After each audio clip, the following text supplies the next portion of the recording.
عورت بھی ہے، خط بھی اس کے پاس ہے، تلاش بھی کیا ہے، ملا بھی نہیں ہے۔ آنکھیں کہتی ہیں خط نہیں ہے، تلاش کہتی ہے خط نہیں ہے، عورت کہتی ہے خط نہیں ہے، ایویڈنسز کہتے ہیں خط نہیں ہے، قرائن کہتے ہیں خط نہیں ہے، شواہد کہتے ہیں خط نہیں ہے، انویسٹیگیشن کہتی ہے خط نہیں ہے، ایمان کہتا ہے ہو نہیں سکتا۔ پیغمبر نے کہا تھا خط ہوگا، یہ کیسے ممکن ہے اس عورت کے پاس خط نہ ہو؟ جناب علی ایک لفظ کہتے ہیں لَتُخْرِجِنَّ الْكِتَابَ أَوْ لَنُجَرِّدَنَّكِ وَاللَّهِ مَا كَذَبَ رَسُولُ اللَّهِ۔ تم جھوٹ بکتی ہو، خط نہیں ہے۔ پیغمبر نے کہا تھا ہمیں تجھے ننگا بھی کرنا پڑا کر دیں گے، کپڑے اتارنے پڑے اتار دیں گے، خط تیرے پاس سے ملے گا۔ یہ نہیں ہو سکتا میرے پیغمبر نے کہا ہو اور تیرے پاس خط نہ ہو۔ بسم اللہ الرحمن الرحیم۔ یا ایہا الذین آمنوا لا تقدموا بین یدی اللہ ورسولہ واتقوا اللہ ان اللہ سمیع علیم۔ یا ایہا الذین آمنوا لا ترفعوا اصواتکم فوق صوت النبی ولا تجهروا له بالقول كجهر بعضكم لبعض ان تحبط اعمالكم وانتم لا تشعرون۔ اے ایمان والو، اللہ اور اس کے رسول سے آگے مت بڑھا کرو، اور دیکھو اللہ کے احکام کی پابندی میں زندگی گزارو۔ بلا شبہ اللہ سب کچھ سنتا ہے اور سب کچھ جانتا ہے۔ اے ایمان والو، اپنی آوازوں کو نبی کی آواز سے اونچا مت کیا کرو، اور نہ ہی نبی سے اس انداز میں بات کیا کرو جیسے تم ایک دوسرے سے کیا کرتے ہو۔ دیکھو کہیں ایسا نہ ہو کہ تمہارے اعمال سارے کے سارے برباد ہو جائیں اور تمہیں خبر بھی نہ ہو۔ مدرسہ محمدیہ کے اندر یہ روحانی، ایمانی، دعوتی، تربیتی ایک عظیم اور پرسکون اجتماع۔ میرے دائیں اور بائیں بیٹھے ہوئے نورانی چہرے علماء فضیلت مآب اور ذی وقار اس امت کے قائدین، میرے ہونہار بیٹے اور میرے انتہائی پیارے بھائی اور بزرگ، مائیں، بہنیں اور بیٹیاں، سب سے پہلے ہم سب اللہ سے دعا کرتے ہیں کہ اللہ تعالیٰ اس ادارے کو اپنے دین کا ایک عظیم مرکز بنا دے۔ ہمارے پیارے بھائی بھی ہیں اور بیٹوں کی طرح بھی ہیں، حضرت مولانا عبداللہ سلیم صاحب حفظہ اللہ ورعا، ان کی محنتیں اور ان کے صاحبزادے مولانا انعام اللہ صاحب اور ان کے سٹاف ممبرز اور اساتذہ کرام اور ان کے معاونین اور طلبہ اعزام، سب کو اللہ تعالیٰ عزتوں، برکتوں، سعادتوں، رحمتوں اور اپنے فضل و کرم کے ساتھ مالا مال فرما دے۔ ایک یہ بنیادی گزارش کرنا چاہوں گا کہ انشاءاللہ آپ نے اسے ایک عوامی نوعیت کا جلسہ یا کانفرنس جس میں آواز اور شور پہ زیادہ توجہ دی جاتی ہے وہ نہیں سمجھ۔ آپ نے ایسے ہی سمجھنا ہے کہ ہم قرآن مجید سیکھنے کے لیے، سنت سیکھنے کے لیے بیٹھے،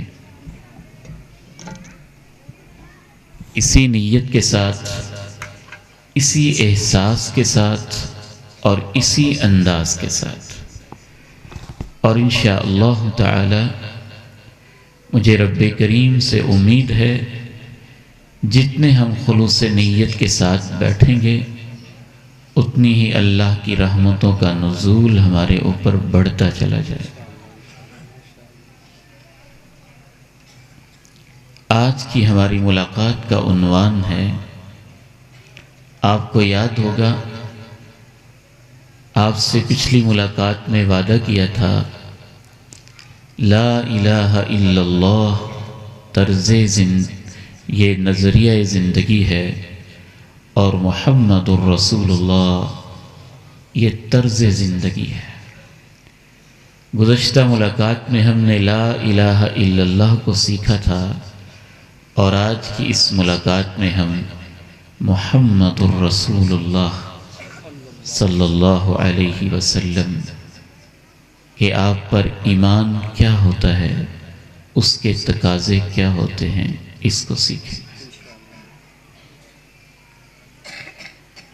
یا ایھا الذین آمنوا لا تقدموا بین یدی اللہ ورسولہ واتقوا اللہ ان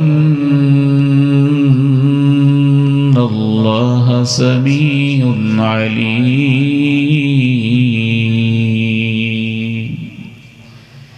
یا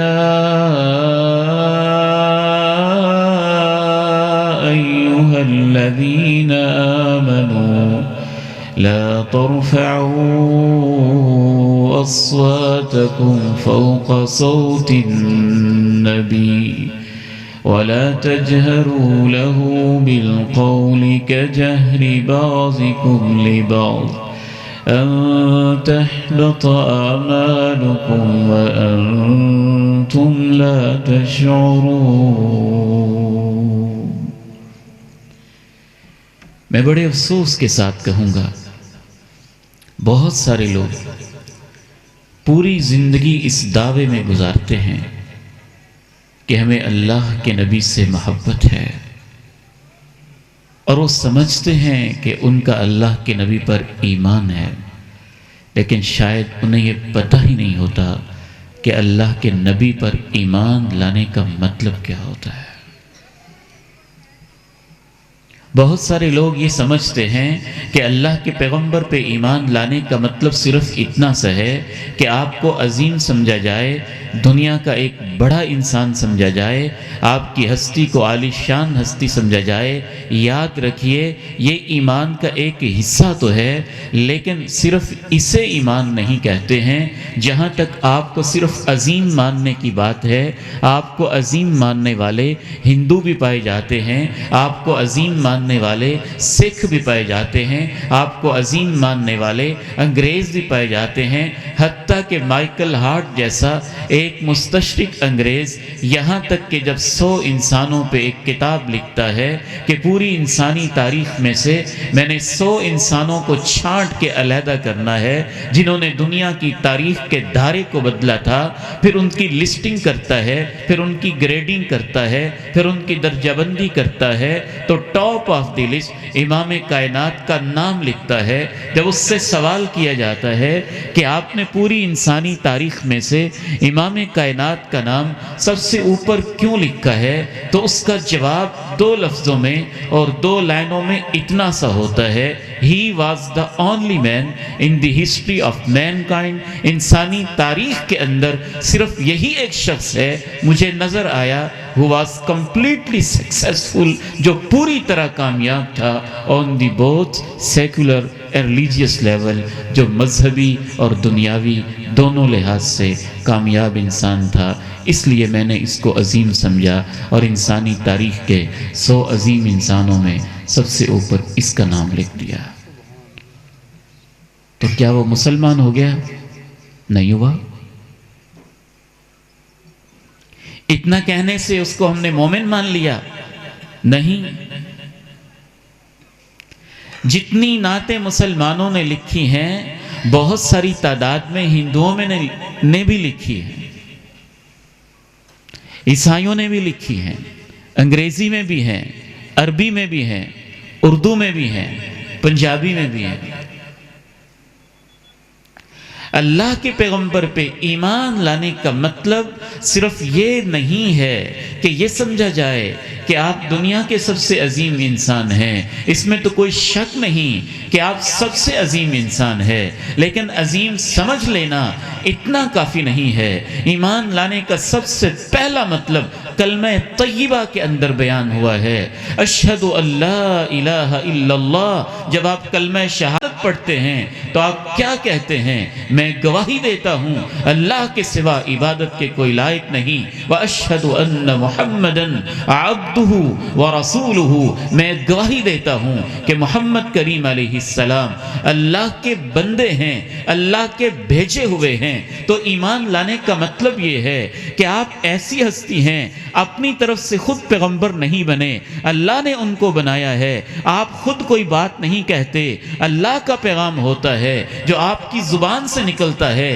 وہ ایک ایک حرف صداقت ہوتا ہے۔ جو آپ کی زبان نبوت سے ایک حرف بھی صادر ہوتا ہے وہ اللہ ہی کا پیغام ہوتا ہے۔ وہ الصادق المصدوق ہیں، ان سے سچا کلام، ان سے بہتر کلام، ان سے سچا کلام، ان سے عظیم کلام کوئی نہیں ہے۔ ایمان لانے کا مطلب پھر یہ بھی ہے کہ وہ صرف اپنے دور کے حساب سے سچا نہیں ہے، اس وقت سے لے کے آج تک اور آج سے لے کے قیامت تک اس سے سچا کوئی نہیں ہو سکتا۔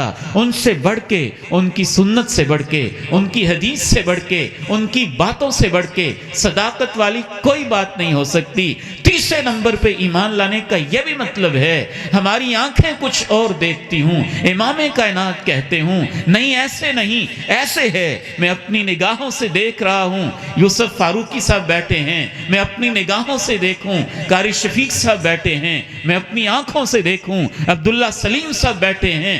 فرض کیجئے امام کائنات کہہ دیں یہ عبداللہ سلیم نہیں ہے، رب ذوالجلال کی عزت کی قسم اٹھا کے کہتا ہوں، تب تک میرا ایمان پورا نہیں جب تک میں یہ نہیں کہوں گا آقا میری آنکھیں غلط ہو سکتی ہیں، آپ سچ کہتے ہیں۔ ایمان لانے کا یہ مطلب بھی ہے اپنا امام، اپنا مسلک، اپنا فرقہ کچھ بھی کہتا ہو، اللہ کے پیغمبر کہیں نہیں ایسے ہے تو میں مان جاؤں۔ میرا فرقہ، میرا مسلک غلط ہو سکتا ہے، پیغمبر کی حدیث آ گئی، آمنا وصدقنا۔ ایمان لانے کا یہ بھی مطلب ہے دنیا کا قانون، IMF کا قانون، ورلڈ بینک کا قانون، UNO کا قانون کچھ کہتا ہو، امریکہ اور برطانیہ کا قانون کچھ کہتا ہو، اللہ کے پیغمبر کی حدیث کہے نہیں یہ مسئلہ ایسے ہے، دنیا کے سارے قانون جوتے کی نوک پہ ہوں اور میں کہوں آمنا وصدقنا، میں نے امام کائنات کا کلمہ پڑھا ہے، یہ سارے قانون کالے اور غلط ہو سکتے ہیں، پیغمبر کی حدیث ہی سچی ہے۔ ایمان لانے کا یہ بھی مطلب ہے سائنسدان، تجربات، social science, solid science, pure science, زمین سے متعلقہ، آسمان سے متعلقہ دنیا کے سائنسدان کچھ کہتے ہوں، اللہ کے پیغمبر کی حدیث آ جائے صحیح بخاری اور صحیح مسلم میں لکھی ہوئی اور آپ کہہ دیں نہیں ایسے ہے، تو میں دنیا کے سارے سائنسدانوں کو جب تک جھوٹا نہیں سمجھوں گا اور اللہ کے پیغمبر کی حدیث کو جب تک میں سچا نہیں سمجھوں گا میرا ایمان پورا نہیں ہوگا۔ فَلَا وَرَبِّكَ لَا يُؤْمِنُونَ حَتَّى يُحَكِّمُوكَ فِي مَا شَجَرَ بَيْنَهُمْ ثُمَّ لَا يَجِدُوا فِي أَنفُسِهِمْ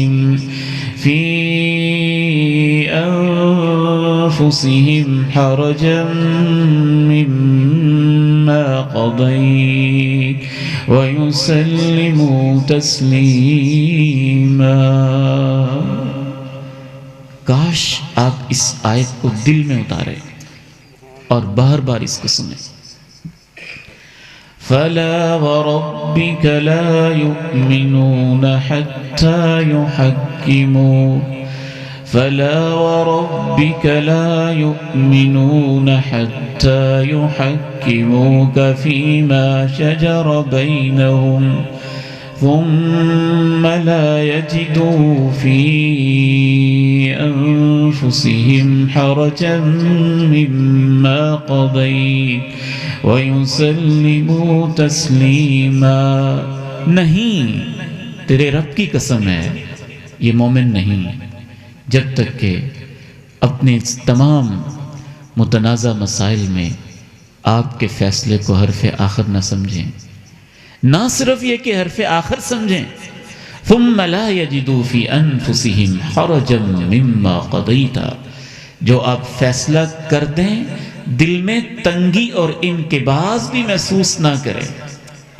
علماء نے لکھا کہ جو حدیث کو مان تو لیتا ہے لیکن دل ہی دل میں تھوڑا تھوڑا بغض بھی رکھتا ہے کہ اس حدیث کی وجہ سے یہ ہو گیا ہے، اس حدیث کی وجہ سے میرا یہ نقصان ہو گیا ہے، اس حدیث کی وجہ سے مجھے اپنی بہن کو وراثت میں اتنا حصہ دینا پڑ گیا ہے، اس حدیث کی وجہ سے مجھے یہ کرنا پڑ گیا ہے، اس حدیث کی وجہ سے مجھے یہ معاملہ چینج کرنا پڑ گیا ہے۔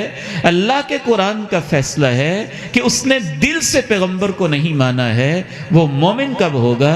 وَيُسَلِّمُوا تَسْلِيمًا، جب وہ دل و جان سے اللہ کے پیغمبر کی بات کو مانے گا۔ یہ اللہ نے قسم اٹھا کے فیصلہ کیا۔ فَلَا وَرَبِّكَ لَا يُؤْمِنُونَ حَتَّى يُحَكِّمُوكَ فِي مَا شَجَرَ بَيْنَهُمْ ثُمَّ لَا يَجِدُوا فِي أَنفُسِهِمْ حَرَجًا مِّمَّا قَضَيْتَ وَيُسَلِّمُوا تَسْلِيمًا۔ میرے نوجوان بیٹو، میں آپ سے خصوصاً کہنا چاہتا ہوں، آج سوشل میڈیا کا دور ہے، یوٹیوب کے چینلز کا دور ہے، فیس بک کے پیجز کا دور ہے، انسٹا کے اکاؤنٹس کا دور ہے، ٹک ٹاک کی ویڈیوز اور کلپس کا دور ہے، واٹس ایپ کے گروپوں کا دور ہے، باندھ باندھ کی بولیاں ہیں، طرز طرز کے لوگ ہیں، طرح طرح کے لوگ ہیں، جس کے منہ میں تھوڑی سی زبان ہے اور جس کو 2 حرف پڑھنے آ جاتے ہیں وہ پیغمبر کی حدیثوں پہ اعتراض کرنے بیٹھ جاتا ہے۔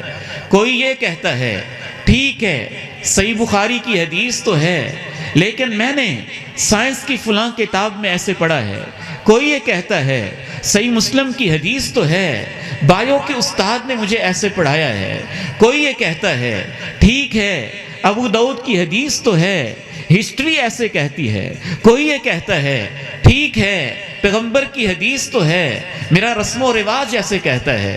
کوئی یہ کہتا ہے پیغمبر کی حدیث تو ہے، لاجک ایسے کہتی ہے۔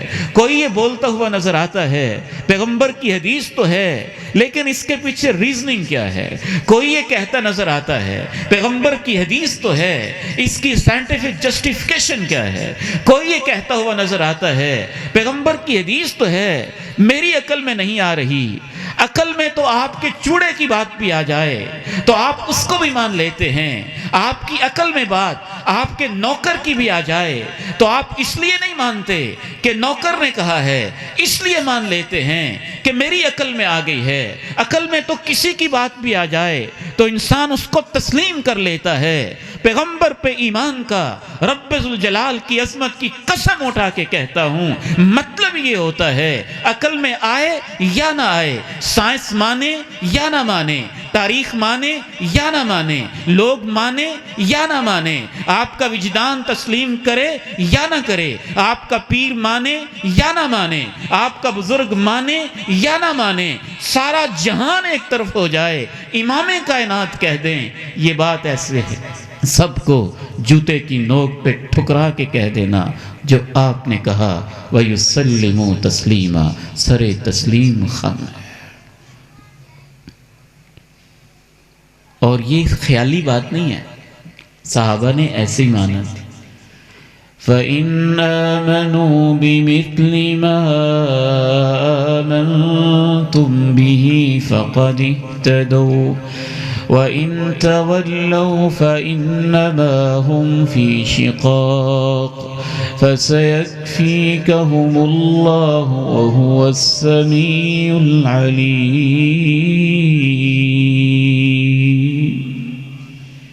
جناب صدیق بیٹھے ہیں، مشرکین مکہ بھاگے بھاگے آئے ہیں، کہتے ہیں صدیق سنا ہے کیا تمہارا نبی کیا کہتا ہے؟ کیا کہتا ہے؟ وہ کہتا ہے میں اپنے گھر سے بیت اللہ سے فلسطین مسجد اقصی میں انبیاء کی امامت، اس کے بعد پہلا آسمان، پھر دوسرا آسمان، پھر تیسرا چوتھا، پھر پانچواں، پھر چھٹا، پھر ساتوں آسمانوں کی سیر کر کے آ گیا۔ رات کے تھوڑے سے حصے میں کیا آپ مانتے ہیں؟ کیا اس دور کی لاجک یہ تسلیم کرتی ہے؟ کیا عقل میں یہ بات آتی ہے؟ صدیق سے پوچھنے والے پوچھتے ہیں ابوبکر جانتے ہو تمہارا پیغمبر کیا کہہ رہا ہے؟ کیا کہہ رہا ہے؟ ایسی خلاف عقل بات، مکہ سے فلسطین ہفتوں کی مسافت، کہتا ہے رات کے کچھ حصے میں وہاں انبیاء کی امامت بھی، پھر پہلے دوسرے تیسرے چوتھے پانچویں چھٹے ساتویں آسمان کی سیر بھی رات کے کچھ حصے میں کر کے واپس بھی آ گیا۔ مانتے ہو؟ صدیق نے ایک ہی سوال کیا تھا، کون کہتا ہے؟ کہا تمہارا پیغمبر کہتا ہے۔ کون کہتا ہے؟ کہا تمہارا پیغمبر کہتا ہے۔ کہا جو وہ کہتا ہے سچ کہتا ہے۔ فَلَا وَرَبِّكَ لَا يُؤْمِنُونَ حَتَّى يُحَكِّمُوكَ فِي مَا شَجَرَ بَيْنَهُمْ ثُمَّ لَا يَجِدُوا فِي أَنفُسِهِمْ حَرَجًا مِّمَّا قَضَيْتَ وَيُسَلِّمُوا تَسْلِيمًا۔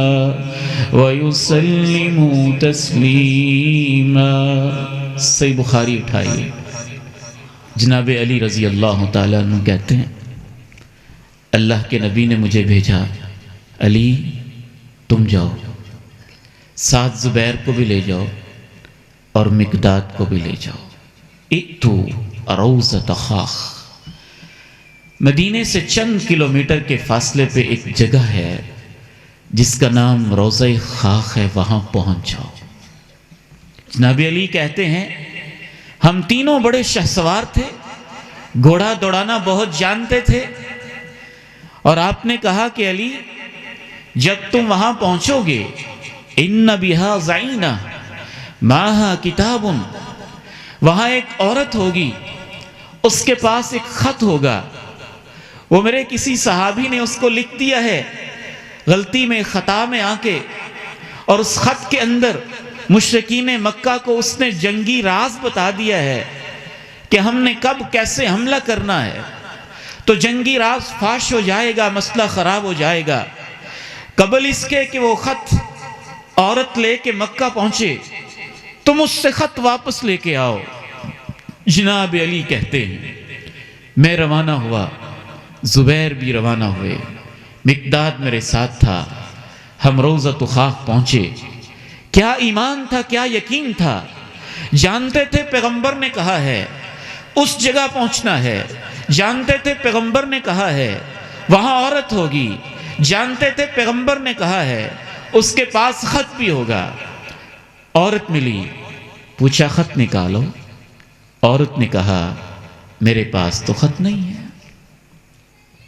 بٹھایا، تلاشی لی، نہ نکلا۔ ایمان کسے کہتے ہیں؟ اب جناب علی کے ذہن میں کیا بات گھوم رہی ہے؟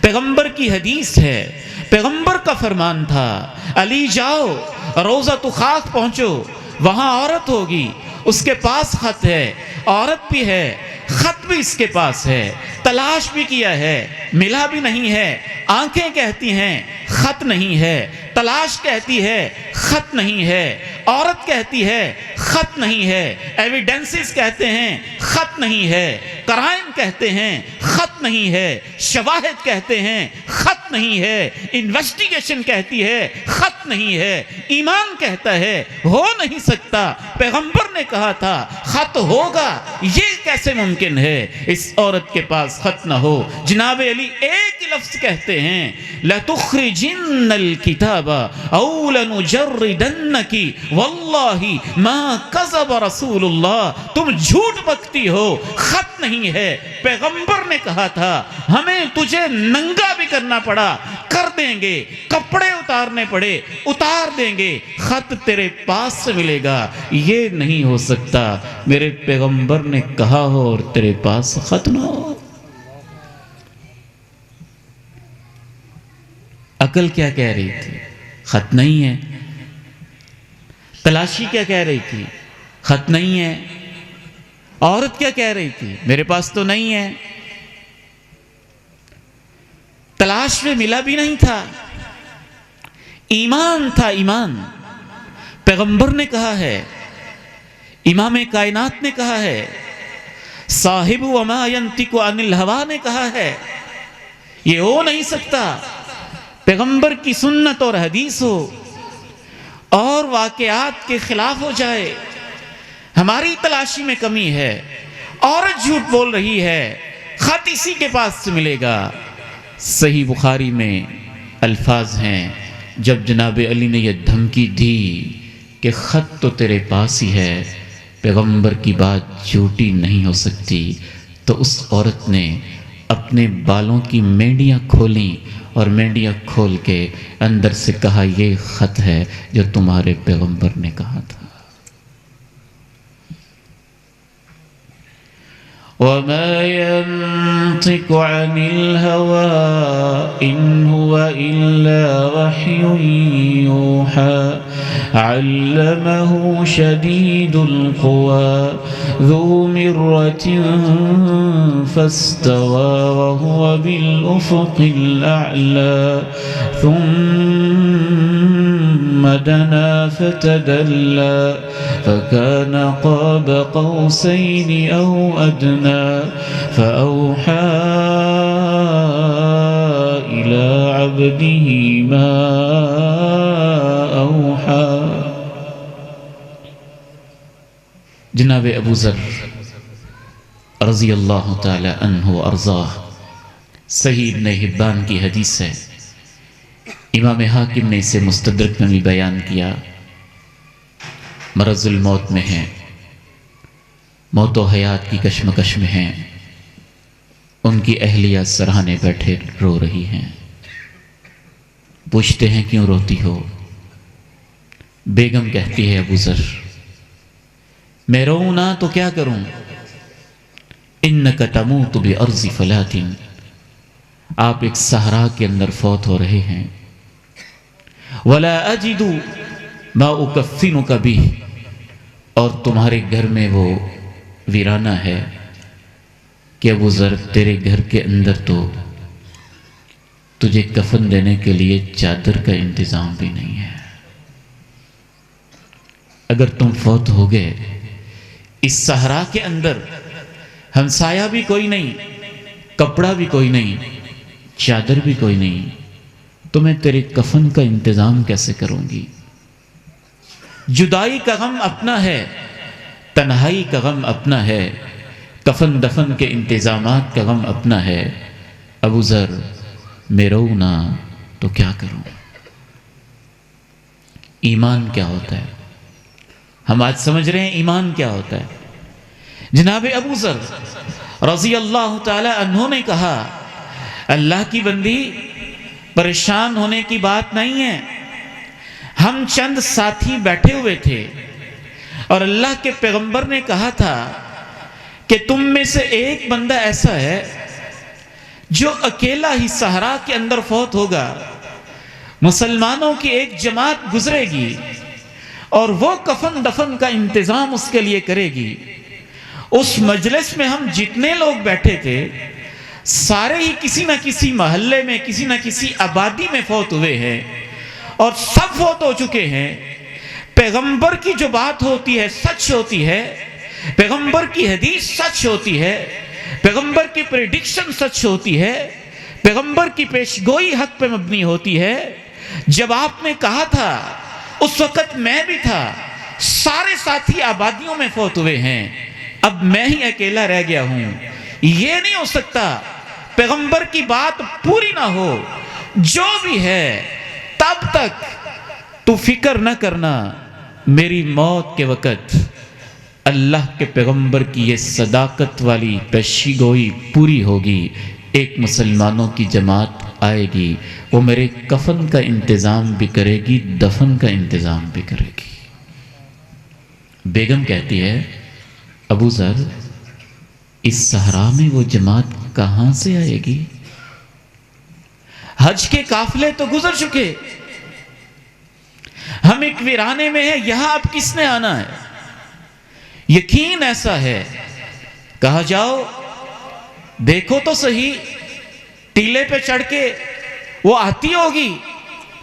گئی، ٹیلے پہ چڑھ کے دیکھا، پیچھے سے خامن کی فکر ہوئی، بیماری کے عالم میں پھر واپس آئی، کہا کوئی جماعت نہیں ہے، کہا نہیں مجھے یقین ہے، پیغمبر نے کہا، سچ کہا، برحق کہا، مسلمانوں کی جماعت آتی ہوگی، وہ میرے کفن دفن کا انتظام کرے گی۔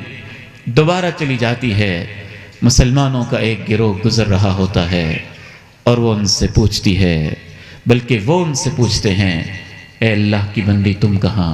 وہ ان سے کہتی ہے کیا تم میرے میاں کی خبر لے سکتے ہو؟ تمہارا میاں کون ہے؟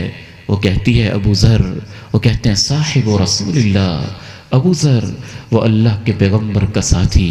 جیسے ہی وہ پاس پہنچتے ہیں، جناب ابو ذر اپنی جان جاں آفری کے سپرد کر دیتے ہیں، اور مسلمانوں کا وہ قافلہ ابو ذر کے کفن کا بھی انتظام کرتا ہے اور دفن کا بھی انتظام کرتا ہے۔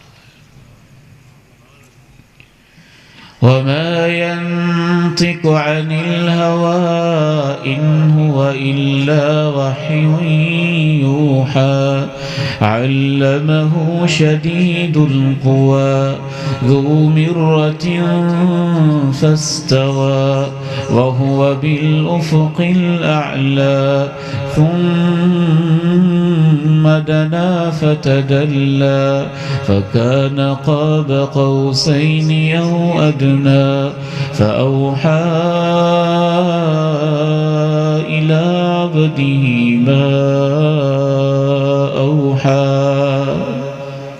میرے پاس وہ چیز نہیں ہے جس سے میں اپنا سینہ چیر کے آپ کو دکھاؤں کہ یہاں کتنے زخم ہیں، کہ 2 ٹکے پڑا ہوا بندہ بھی کہتا ہے حدیث ہے، میری رائے یہ ہے، حدیث ہے لیکن میرا خیال یہ ہے۔ اچھا یہ مولانا صاحب حدیث تو ہے لیکن میرا اوپینین یہ ہے۔ اچھا یہ حدیث ہے لیکن میرا خیال یہ کہتا ہے، یہ حدیث ہے لیکن میرا مسلک یہ کہتا ہے، یہ حدیث ہے لیکن میرا فرقہ یہ کہتا ہے۔ جناب ابو بکر صدیق رضی اللہ تعالی عنہ یہاں تک کہا کرتے تھے اللہ کی قسم ہے اگر اللہ کے پیغمبر کی حدیث کے سامنے صدیق بھی اپنی رائے پہ عمل کرے گا تو صدیق اللہ کے دین کے راستے سے ٹیڑھا ہو کے مرے گا۔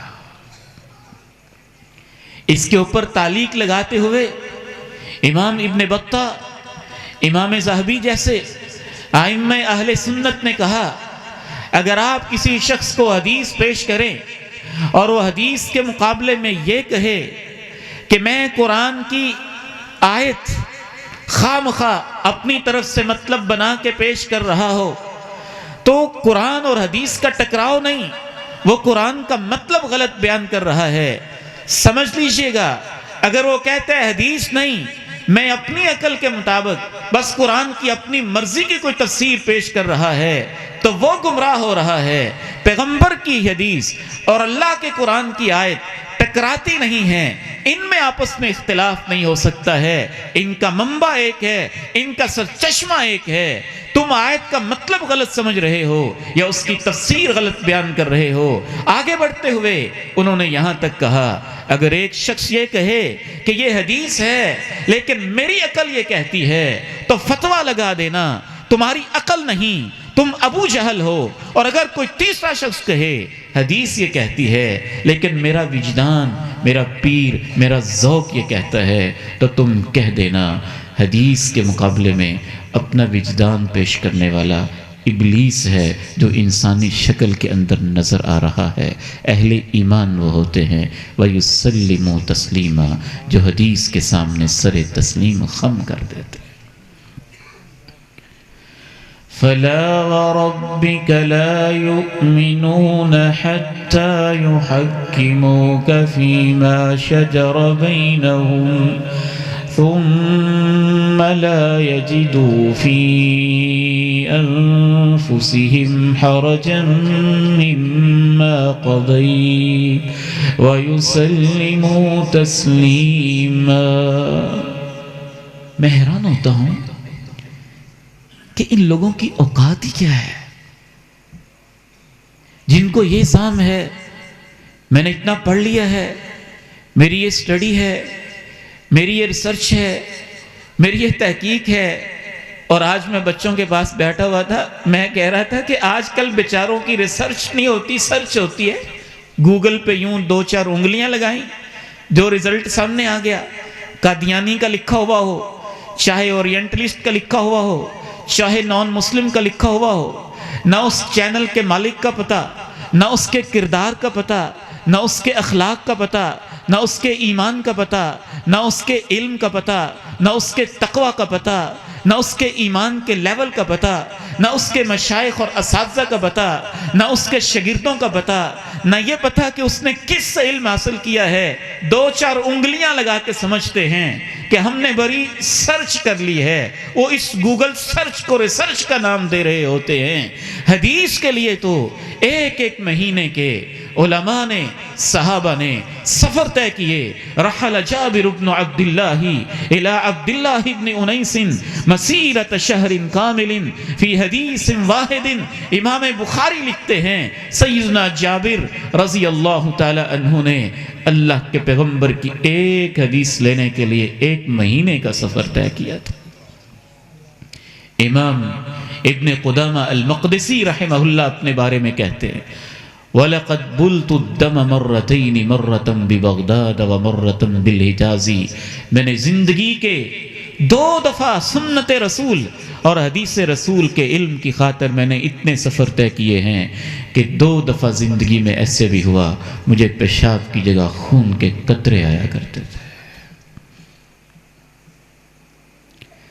پوری زندگی مدارس میں بیٹھ کے جو قال رسول اللہ پڑھاتے ہیں، چین آف نیریٹرز کو جانتے ہیں، راویوں کو جانتے ہیں، ان کے حالات کو جانتے ہیں، سلسلہ سند کو جانتے ہیں، جرح و تعدیل کو جانتے ہیں، اسماء الرجال کو جانتے ہیں، علل الحدیث کو جانتے ہیں، ایک راوی کے حالات کو جانتے ہیں، حتیٰ کہ سپرنگر جیسے مستشرق شخص بھی یہ کہنے پہ مجبور ہو گئے مسلمان وہ ہیں جنہوں نے اپنے پیغمبر کی حدیثوں کی حفاظت اتنی کی کہ انہوں نے اپنے پیغمبر کی ایک حدیث کی حفاظت کے لیے 40,000 انسانوں کے حالات بھی محفوظ کر دیے۔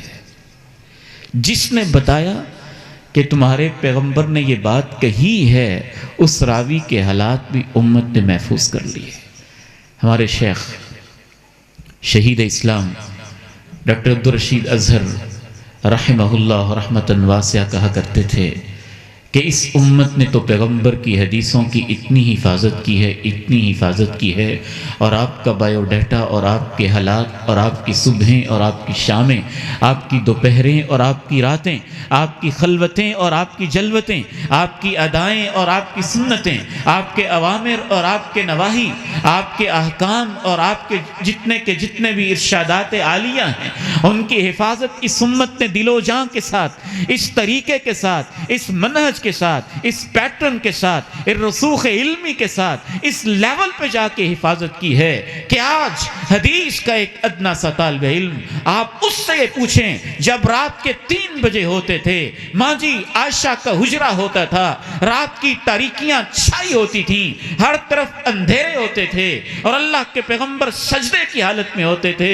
اور اس سجدے کی حالت میں اللہ کے پیغمبر کیا پڑھ رہے ہوتے تھے اور آپ نے اپنے پاؤں مبارک کو کیسے ایڑیوں کو آپس میں جوڑا ہوتا تھا۔ اللہ کے پیغمبر سے آج کے شیخ الحدیث اور محدثین آپ کو پیغمبر کی رات کی تاریکیوں کا وہ لمحہ بھی بتا دیں گے۔ فَلَا وَرَبِّكَ لَا يُؤْمِنُونَ حَتَّى يُحَكِّمُوكَ فِي مَا شَجَرَ بَيْنَهُمْ ثُمَّ لَا يَجِدُوا فِي أَنفُسِهِمْ حَرَجًا مِّمَّا قَضَيْتَ وَيُسَلِّمُوا تَسْلِيمًا۔ تھوڑا اور آگے بڑھیے۔ آپ پہ ایمان کا صرف اتنا ہی مطلب نہیں ہے کہ آپ کی ہر حدیث پہ یقین ہو، اس سے آگے بڑھیے، یہ بھی مطلب ہے کہ اس کے سامنے سر تسلیم خم ہو، اور یہ بھی مطلب ہے کہ کمال ادب کے ساتھ، کمال محبت کے ساتھ، کمال عاجزی کے ساتھ، دل کی ورفتگی کے ساتھ، نگاہوں کی جھکاؤ کے ساتھ، اور سر کے بالوں سے لے کے پاؤں کے تلووں تک پورے جسم کے ایک سراپے تسلیم کے ساتھ اس حدیث کو اس انداز سے مانا جائے کہ اس کے سامنے انسان چونکہ چنانچہ ایسے اور ویسے، یہ اور وہ، فلاں اور اللہ، فلاں اور فلاں، اس طرح کی نہ صرف یہ کہ بات نہ کرے بلکہ اس کے لبوں پہ ایک خاموشی سی طاری ہو جائے۔ اور یہ ادب بھی میں نہیں کہہ رہا، اللہ کے قرآن کا 26واں پارہ ہے، سورہ حجرات ہے، اور جو آیت میں نے شروع میں پڑھی تھی اس کے اندر یہ ادب اس انداز میں بتایا گیا ہے کہ میں سچی بات ہے سوچتا ہوں تو سر پکڑ کے حیران رہ جاتا ہوں کہ اللہ تعالی ہمیں اپنے پیغمبر کا کتنا گہرا ادب سکھا رہے ہیں اور حدیث کا کس لیول پہ ادب سکھا رہے ہیں۔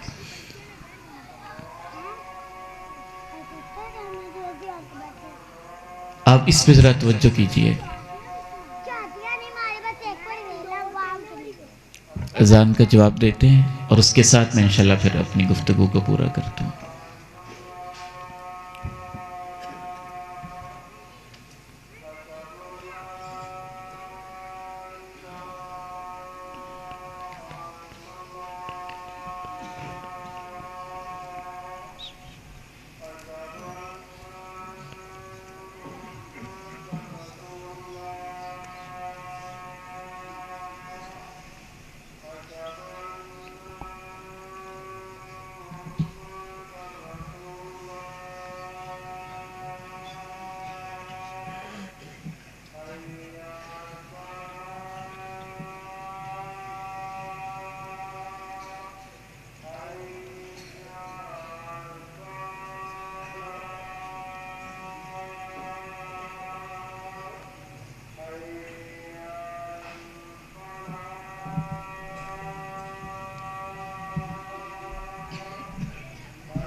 رسول اللہ صلی اللہ علیہ وسلم تشریف فرمائے، جناب صدیق بھی بیٹھے ہیں، عمر فاروق بھی بیٹھے ہیں، دیگر صحابہ بھی بیٹھے ہیں۔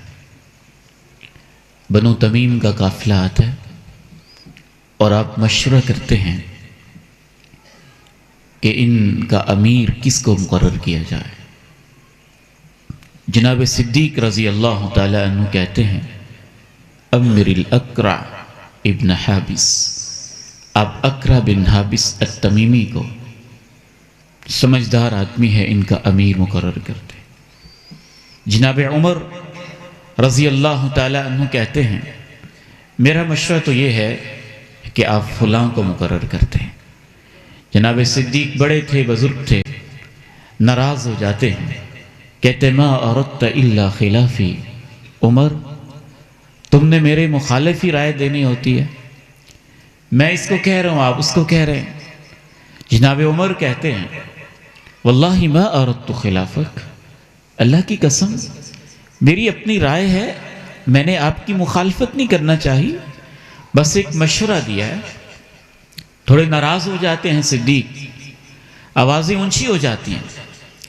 جب آوازیں اونچی ہو جاتی ہیں تو صحیح بخاری میں اس روایت کے یہ الفاظ ہیں کاد الخیران ان یہلکا. عرش والا رب یہ منظر دیکھ رہا ہے میرے پیغمبر کی موجودگی میں صدیق اور فاروق کی آواز اونچی ہو رہی ہے. راوی کہتا ہے قریب تھا کہ پیغمبر کی موجودگی میں آواز اونچی کرنے کی وجہ سے جناب صدیق اور فاروق کی پوری زندگی کے اعمال ہی ضائع ہو جاتے ہیں. یا ایہا الذین آمنوا لا ترفعوا اصواتکم فوق صوت النبی ولا تجهروا له بالقول كجهر بعضكم لبعض أن تحبط أعمالكم وأنتم لا تشعرون. اس موقع پہ اللہ نے یہ آیت اتاری تھی اے ایمان والو اپنی آوازیں نبی کی آواز سے اونچی مت کیا کرو، یعنی نبی کی موجودگی میں آپس میں بھی آوازیں مت اونچی کیا کرو. وَلَا تَجْهَرُوا لَهُ بِالْقَوْلِ كَجَهْرِ بَعْضِكُمْ لِبَعْضٍ، اور اگر میرے پیغمبر سے بات کرنی ہو تو تب بھی اونچی آواز سے بات نہ کیا کرو. أَن تَحْبَطَ أَعْمَالُكُمْ وَأَنْتُمْ لَا تَشْعُرُونَ. یہ ادب کا اتنا مقام ہے، اگر میرے پیغمبر کی موجودگی میں تمہاری آوازیں اونچی ہو گئیں تو کہیں ایسے نہ ہو تمہاری پوری زندگی کے اعمال ہی ضائع ہو جائے. دیکھیں انسان عمل نہ کر سکتا ہو اور بات ہے، خاموش ہو جائے اور بات ہے، ادب میں چپ رہ جائے اور بات ہے، لیکن حدیث کے سامنے ٹر ٹر ٹر بولتے چلے جانا، ادھر ادھر کی آراء پیش کرتے چلے جانا اور اس کو مذاق کا نشانہ بنانا اور پیغمبر کی باتوں کا تمسخر اڑانا اور اس کے اوپر میمز بنانا اور اس کو ٹھٹھے کا ایک ذریعہ سمجھنا اور ایک دوسرے کے اوپر یوں آوازیں کسنا جس طرح سوکیانہ اور بازاری آوازیں ہوتی ہیں، یہ ساری اس بات کی نشانی ہے کہ اس بندے کے دل میں پیغمبر کی وہ عظمت نہیں ہے جو ہونی چاہیے، پیغمبر کا وہ مقام نہیں ہے جو ہونا چاہیے، پیغمبر کی وہ شان اس کے دل میں نہیں ہے وہ ہونی چاہیے.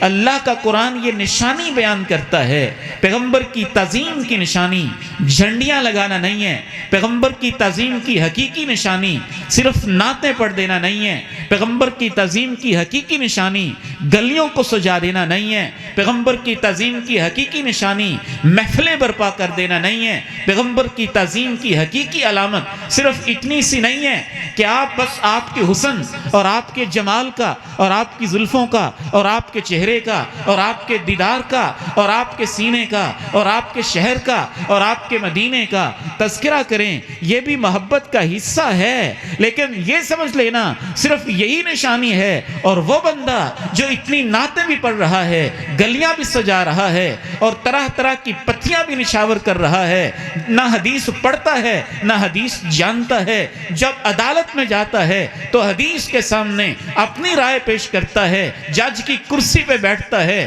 تو حدیث کے ہوتے ہوئے فیصلہ اپنی مرضی کا کرتا ہے، فقہی مسئلے پہ عمل کرتا ہے تو حدیث کے ہوتے ہوئے اپنے امام کی رائے پہ عمل کرتا ہے، کسی پیر کے پاس جاتا ہے تو حدیث کے ہوتے ہوئے حدیث کو سائڈ پہ کر کے بس بزرگوں کی باتیں ہی کرتا رہتا ہے، تو اس بات کی علامت ہے کہ اس نے پیغمبر کو جتنا عظیم سمجھنا چاہیے، جو ان کی بات کا مقام بنتا تھا، اس نے مقام نہیں دیا۔ اللہ کا قرآن کہتا ہے اگر تم یہ جاننا چاہتے ہو کہ تمہارے دلوں میں واقعتاً ایمان اور تقوی موجود ہے تو اس کی علامت یہ ہے کہ پیغمبر کی حدیث کے سامنے اور پیغمبر کے سامنے تمہاری آوازیں خاموش ہو جانی چاہیے۔ إن الذين يغضون أصواتهم عند رسول الله أولئك الذين امتحن الله قلوبهم للتقوى لهم مغفرة وأجر عظيم۔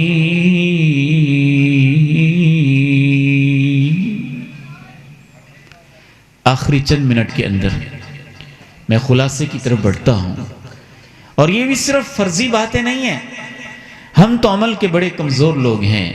صحابہ نے تو واقعتاً حدیث کا ایسے اور سنت کا ایسے احترام کر کے دکھایا۔ آپ تشریف رکھتے ہیں، ایک آدمی بیٹھا ہوا ہے اور اس نے سونے کی انگوٹھی پہنی ہوئی ہے۔ اللہ کے پیارے نبی علیہ السلام انگوٹھی کو پکڑتے ہیں اور زمین کی طرف پھینک دیتے ہیں۔ آپ تشریف لے جاتے ہیں، صحابہ کہتے ہیں کہ انگوٹھی تم مرد ہو، مردوں کے لیے حرام ہے، انگوٹھی پکڑ لو، عورت کو دی جا سکتی ہے، گھر میں دی جا سکتی ہے، بیچا جا سکتا ہے، وہ تو حرام نہیں ہے۔ صحابہ کے دل میں حدیث کا اتنا احترام ہوتا تھا کہ وہ صحابی کہتا ہے کیف آخذ خاتما طرحہ رسول اللہ صلی اللہ علیہ وسلم، امام کائنات نے اپنے ہاتھ سے پکڑ کے جس انگوٹھی کو زمین پہ رکھ دیا ہے، میرے ہاتھوں میں اس کو اٹھانے کی جرت نہیں ہے۔ جناب جابر رضی اللہ تعالی عنہ بیان کرتے ہیں، امام کائنات خطبہ ارشاد فرما رہے ہیں، اور آپ جو مسجد کے اندر حاضرین ہیں ان سے کہتے ہیں اجلسو، بیٹھ جاؤ۔ جناب عبداللہ ابن مسعود رضی اللہ تعالی عنہ بھی مسجد کی طرف آ رہے ہیں، ابھی اندر داخل نہیں ہوئے، مسجد کے دروازے پہ پہنچے تھے، آواز ان کے کانوں سے ٹکراتی ہے۔ جب آواز کانوں سے ٹکراتی ہے، حدیث کا احترام، صحابہ کی بھی کیا شان اور کیا مقام ہے، ان کے دلوں میں تقوی کی کیفیت کیا تھی، ایک قدم آگے نہیں چلتے، دروازے پہ ہی بیٹھ جاتے ہیں۔ ایک دوسری روایت کے اندر یہ بھی وضاحت آتی ہے کہ آپ پوچھتے ہیں تم وہاں کیوں بیٹھ گئے، تو اپنے زبان حال سے کہتے ہیں پیغمبر کی زبان سے یہ سننے کے بعد بیٹھ جاؤ، میرا قدم آگے کیسے چل سکتا تھا۔ فلا وربك لا يؤمنون حتى يحكموك فيما شجر بينهم ثم لا يجدوا في أنفسهم حرجا مما قضيت ويسلموا تسليما۔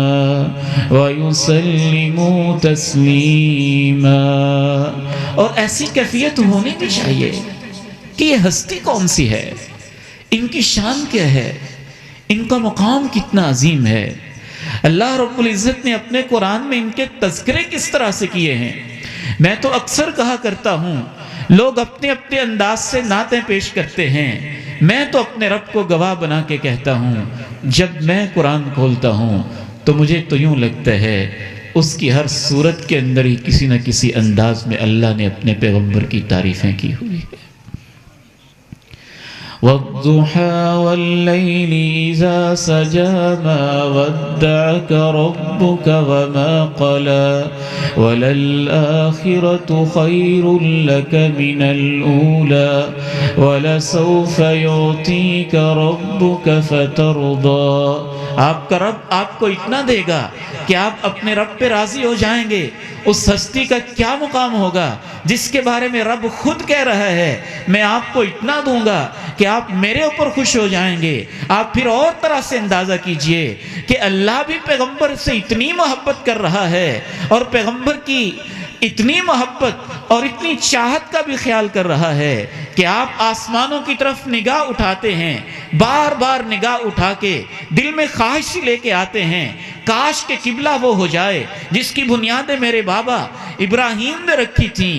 اور اللہ آپ کی نگاہوں کو دیکھ کے کیا کہتے ہیں؟ قد نرى تقلب وجهك في السماء فلنولينك قبلة ترضاها فول وجهك شطر المسجد الحرام۔ ہم دیکھ رہے ہیں آپ آسمانوں کی طرف نگاہ اٹھا رہے ہیں، ہم جانتے ہیں آپ کے دل میں کیا ہے، جو چاہتے ہیں ہم قبلہ اسے ہی بنا دیں۔ لا اقسم بهذا البلد وانت حل بهذا البلد ووالد وما ولد۔ مجھے اس شہر کی قسم ہے، انداز دیکھیں اللہ کا، وانت حل بهذا البلد، آپ اس شہر میں رہتے ہیں۔ لا اقسم بهذا البلد وانت حل بهذا البلد۔ وقت نہیں ہے کہ میں آپ کو قرآن کی آیات پڑھ پڑھ کے سناؤں جن سے ہمیں اندازہ ہو کہ پیغمبر سے اللہ کو کتنی محبت ہے۔ حتیٰ کہ ماں جی عائشہ رضی اللہ تعالیٰ عنہ، صحیح بخاری کی ایک حدیث سے پتہ چلتا ہے کہ یہاں تک ایک دفعہ انہوں نے اللہ کے پیغمبر کو کہہ دیا مجھے تو ایسے لگتا ہے جو آپ چاہتے ہیں آپ کا رب بھی ویسے ہی فیصلہ کر دیتا ہے۔ ما ارى ربك الا يسارع في هواك۔ آپ ادھر سے کچھ چاہتے ہیں اور اللہ بھی ویسے ہی فیصلہ کر دیتا ہے، اللہ بھی ویسے ہی کہہ دیتا ہے۔ تو آج مدرسہ محمدیہ کے اندر آنے والے میرے نوجوان بیٹوں، میرے عزیزوں، میرے پیارے بھائیوں، میرے بزرگوں، ماؤں بہنوں بیٹیوں، ایک ہی پیغام ہم نے پلے باندھ کے جانا ہے کہ ہم نے اللہ کے پیغمبر کی حدیث کا دل و جان سے احترام کرنا ہے انشاءاللہ تعالی، دل و جان سے احترام کرنا ہے۔ اور وہ احترام یہ بھی ہے کہ حدیث کے لیے، علم حدیث کے لیے، حدیث پڑھنے کے لیے، حدیث پڑھانے کے لیے دنیا میں میں پورے ایمان اور یقین سے کہتا ہوں صرف اور صرف دین کے یہی مراکز ہیں جو حدیث کی سب سے بڑی خدمت کے مراکز ہیں۔ میں نے یونیورسٹیز میں پڑھا ہے، کالجز میں، یونیورسٹیز میں پڑھایا بھی ہے، قریب سے ان اداروں کو دیکھا بھی ہے۔ اللہ کی قسم، ایک طالب علم پہلی کلاس سے لے کے بلکہ نرسری اور کے جی سے لے کے پی ایچ ڈی تک 25 سال بھی مدرسے سے ہٹ کے کالج یونیورسٹی میں لگا دے تو اتنی حدیثیں نہیں پڑھتا جتنی حدیثیں مدرسے کا طالب علم صرف دوسری کلاس میں پڑھ لیتا ہے۔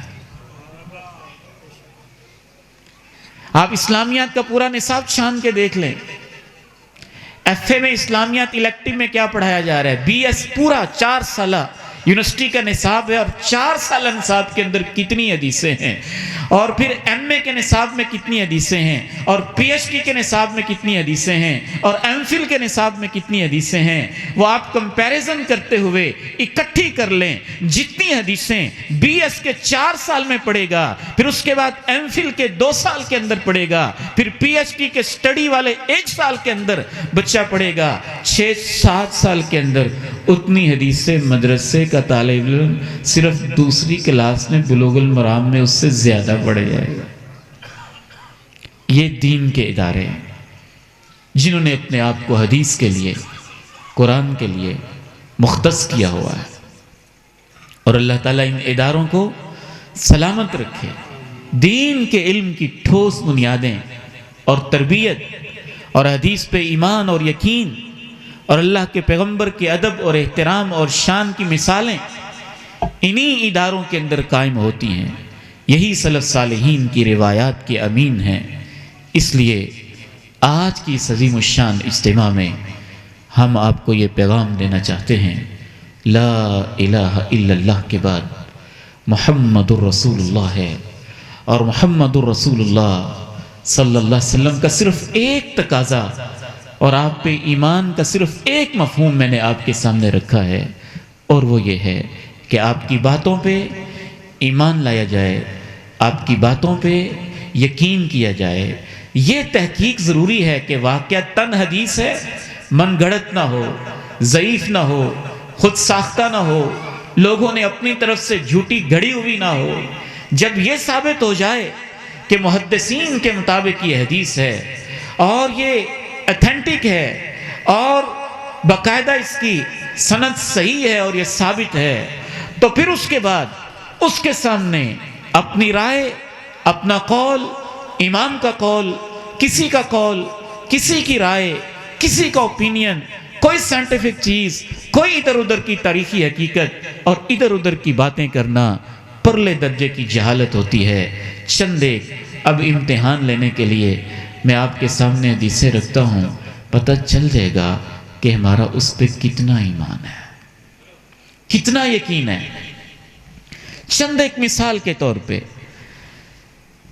اس سورہ کے اندر ہی اللہ نے جو چیزیں بتائی ہیں، روزمرہ کی زندگی میں اللہ نے جو چیزیں بتائی ہیں، ماں بہنوں بیٹیوں کے لیے ایک مثال رکھتا ہوں۔ ماں جی عائشہ رضی اللہ تعالیٰ عنہ کہتی ہیں، انصار کی عورتوں پہ اللہ رحم کرے، مدینے کی عورتیں بھی کیا عورتیں تھیں۔ ادھر سے جب رات اللہ کے پیغمبر پہ یہ آیت اتری، یدنین علیہن من جلابیبہن، کہ عورتوں سے کہہ دیں کہ پردہ کیا کریں اور گھونگھٹ لٹکایا کریں، تو مدینے کی عورتیں، آپ اندازہ کیجئے مدینے میں انڈسٹریل ایریا نہیں تھا، پورا عرب ایریا ہی اس دور میں انڈسٹریل نہیں تھا، انڈسٹری یمن میں ہوتی تھی، بحرین میں ہوتی تھی، اور کپڑا وہیں سے امپورٹ کیا جاتا تھا، اور مدینہ میں اور مکہ میں تو کپڑوں کا بحران ہوتا تھا، اس حد تک بحران کہ ایک صحابیہ نے اللہ کے پیغمبر سے یہاں تک پوچھا تھا، اگر ہمارے پاس عیدگاہ میں جانے کے لیے چادر پوری موجود نہ ہو تو ہم کیسے جائیں؟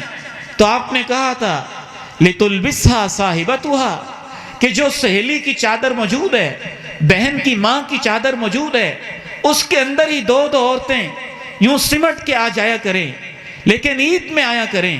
ماں جی عائشہ کہتی ہیں، انصار کی عورتوں میں اتباع قرآن و حدیث کا اتنا جذبہ تھا، رات آیت اترتی ہے، راتوں رات ہی مدینے کے اندر پتہ نہیں کیسے کیسے چادروں کا انتظام کیا جاتا ہے، کیسے کیسے دھاگے کا انتظام ہوتا ہے، کیسے کیسے سلائی کا انتظام ہوتا ہے۔ فجر کی نماز میں عورتیں آتی ہیں تو ساری کی ساری صحابیات انصار کی خواتین پردہ کر کے مسجد نبوی کے اندر آتی ہے۔ آگے بڑھیے، امتحان اور بھی ہیں۔ پیغمبر کی حدیثوں کے سامنے ہمارا رد عمل کیا ہوتا ہے؟ امام کائنات تو یہاں تک کہتے ہیں، لعن اللہ المتشبہین من الرجال بالنساء والمتشبہات من النساء بالرجال، اللہ کی لعنت ہے ان عورتوں پہ جو مردوں کی طرح بنتی ہیں، اور اللہ کی لعنت ہے ان مردوں پہ جو عورتوں کی طرح بنتے ہیں۔ اور آج پوری کی پوری ایک تحریک ہے کہ مرد کو آزادی دی جائے، وہ عورت کی طرح بننا چاہتا ہے تو اسے بننے دیا جائے، عورت کو آزادی دی جائے، وہ مرد کی طرح بننا چاہتی ہے تو بنے۔ اللہ کے نبی علیہ السلام کی ایک اور حدیث سن لیجئے، آپ فرماتے ہیں صوتان ملعونان رنۃ عند نعمت رنۃ عند مصیبت ومزمار عند نعمت، دو آوازیں جب آتی ہیں تو ان آوازوں کے اوپر اللہ کی لعنت برس رہی ہوتی ہے۔ ایک وہ آواز جب انسان کو خوشی ملے تو اس وقت جو گانے بجانے کی آواز ہوتی ہے اس کے اوپر اللہ کی لعنت برس رہی ہوتی ہے۔ میرا تو ایمان ہے جب آپ ایک نئی زندگی کا آغاز کرتے ہیں اور اپنے نکاح کے اوپر، شادی کارڈ کے اوپر یہ لکھتے ہیں نکاح نصف ایمان ہے، اور یہ بھی لکھتے ہیں نکاح سنت ہے، اور یہ بھی لکھتے ہیں جوڑے آسمانوں پہ بنتے ہیں، پھر آپ بینڈ باجوں والوں کا انتظام کرتے ہیں اور ان کو اپنی جیبوں سے خرچہ بھی دیتے ہیں، اخراجات بھی کرتے ہیں، اور بینڈ بجاتے ہوئے وہ پوری بارات کا لشکر جا رہا ہوتا ہے، ادھر سے ساز بج رہا ہوتا ہے۔ میرا ایمان ہے اللہ کے پیغمبر کی حدیث کے مطابق اس پوری محفل کے اوپر اللہ کی لعنت برس رہی ہوتی ہے۔ اب امتحان آپ کا ہے، آپ کا اس پہ ایمان ہے کہ نہیں؟ پھر آپ یہ بھی فرماتے ہیں رنتن عند مصیبہ، جب انسان پہ پریشانی آئے تو اس وقت بین کرنا۔ پھر آپ یہ بھی فرماتے ہیں لعن اللہ السالک والحالقہ، جس عورت کے اوپر پریشانی آئے اور پریشانی کے اندر وہ اپنا گریبان چاک کرے، کبھی اپنے بال منڈوا دے، کبھی اپنے گالوں کو پیٹے، جس پریشانی کے اندر کوئی اجتماع ہو، کوئی گیدرنگ ہو، کچھ لوگ ہوں، یا جس نام کے اوپر بھی، جس انداز سے بھی پریشانی کے عالم میں جو اپنے آپ کو پیٹا جاتا ہے، گالوں کو پیٹا جاتا ہے، بالوں کو نوچا جاتا ہے، تو میرا تو ایمان ہے اللہ کے پیغمبر نے کہا ہے کہ اس کے اوپر اللہ کی لعنت برس رہی ہوتی ہے۔ وہاں تو تقدیر کا فیصلہ اور صبر کا امتحان اور اللہ کی رضا کے اوپر رضامندی اور یہ کیفیت، وہیں تو صبر کا امتحان ہوتا ہے۔ ایک اور حدیث بھی سن لیجئے، رسول اللہ صلی اللہ علیہ وسلم ارشاد فرماتے ہیں خمس صلوات کتبہن اللہ فی اليوم واللیلہ، دن اور رات میں اللہ نے 5 نمازیں فرض کی ہیں، من حافظ علیہن، جو ان کی پابندی کرتا ہے، کانت لہو نورا، یہ نمازیں اس کے لیے نور بن جاتی ہیں، روشنی بن جاتی ہیں۔ میرا ایمان ہے قبر میں بھی نور بنتی ہیں، حشر میں بھی نور بنتی ہیں، پل صراط میں بھی نور بنتی ہیں، میدان محشر میں اس کے اعضاء سے نور پھوٹ رہا ہوتا ہے، بین ایدیہم و بایمانہم، اس کے آگے اور پیچھے روشنی روشنی ہوتی ہے۔ وبرہانا، اس سے پوچھا جاتا ہے مسلمان ہو؟ کہتا ہے مسلمان ہوں۔ پوچھا جاتا ہے دلیل کیا ہے؟ کہتا ہے اللہ میں 5 نمازیں پڑھتا تھا۔ ونجاتا، اس سے پوچھا جاتا ہے جہنم سے بچنا چاہتے ہو؟ بچنا چاہتے ہوں۔ تم نے انتظام کیا کیا ہے؟ کہتا ہے اللہ تجھے 5 وقت سجدے کرتا رہا ہوں۔ امام کائنات کہتے ہیں یہ 5 نمازیں اس کے لیے نور بھی ہوتی ہیں، ایمان کی دلیل بھی ہوتی ہیں، جہنم سے نجات کا ذریعہ بھی ہوتی ہیں۔ پھر آپ یہ بھی ارشاد فرماتے ہیں جو ان 5 نمازوں کی پابندی نہیں کرتا اس کے ساتھ کیا ہوتا ہے؟ حشر مع فرعون وقارون وہامان وابی بن خلف، قیامت کے دن اللہ اسے میری امت سے نکال کے فرعون، قارون، حامان اور ابی بن خلف کے ساتھ کھڑا کر دیتا ہے۔ پیغمبر کی حدیث ہے۔ اس حدیث کو سننے کے بعد بھی جو بندہ نماز نہ پڑھے تو کیا اس کا ایمان ہے پیغمبر کی بات پہ؟ یا وہ اس بات کے لیے تیار ہے ٹھیک ہے میں پیغمبر کی امت سے نکل کے فرعون، قارون، حامان کے ساتھ قیامت کے دن کھڑا ہو جاؤں گا؟ فَلَا وَرَبِّكَ لَا يُؤْمِنُونَ حَتَّى يُحَكِّمُوكَ فِي مَا شَجَرَ بَيْنَهُمْ ثُمَّ لَا يَجِدُوا فِي أَنفُسِهِمْ حَرَجًا مِّمَّا قَضَيْتَ وَيُسَلِّمُوا تَسْلِيمًا۔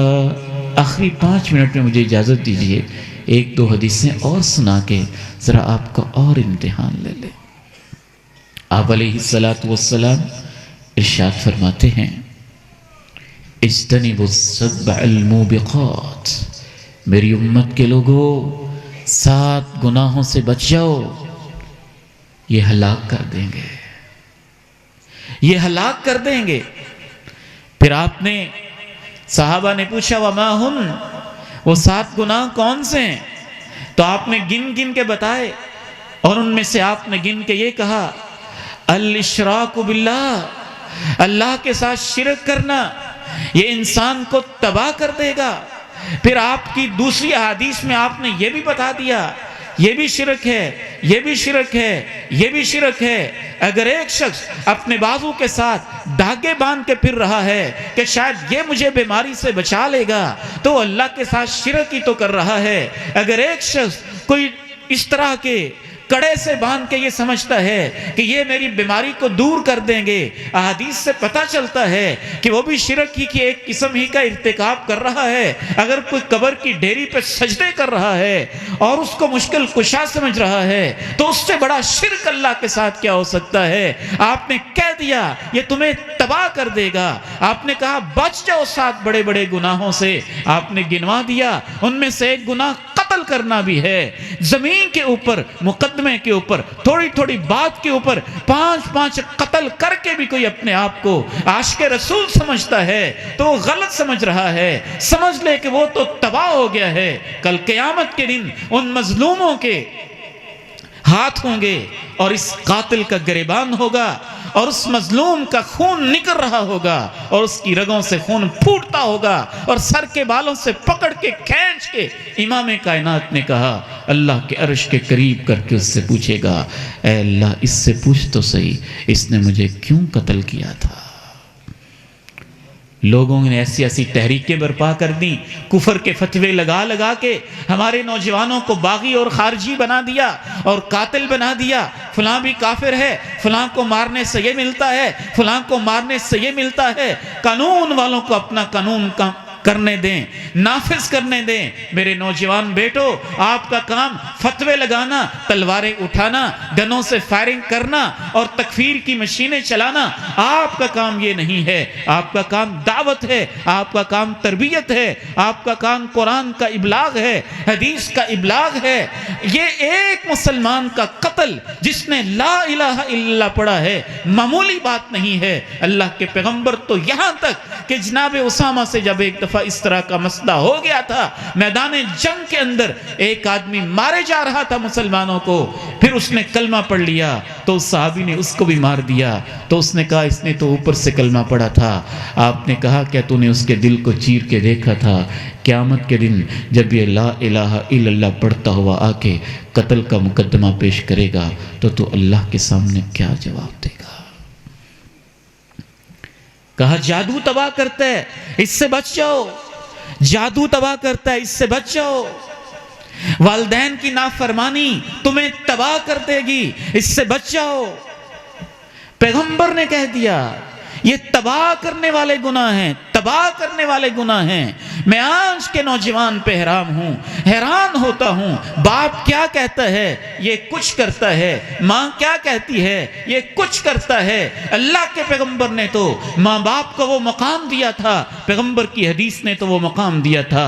ایک نوجوان آتا ہے کہتا ہے اللہ کے نبی والدین کو روتا چھوڑ کے آ گیا ہوں، آپ کے ہاتھ پہ ہاتھ رکھ کے بیعت کرنا چاہتا ہوں، میری جان اللہ کے لیے قربان ہے، میدان جہاد میں نکلنا چاہتا ہوں۔ آپ فرماتے ہیں ارجع، واپس چلا جا، میرا دین ایسے جہاد کو پسند نہیں کرتا۔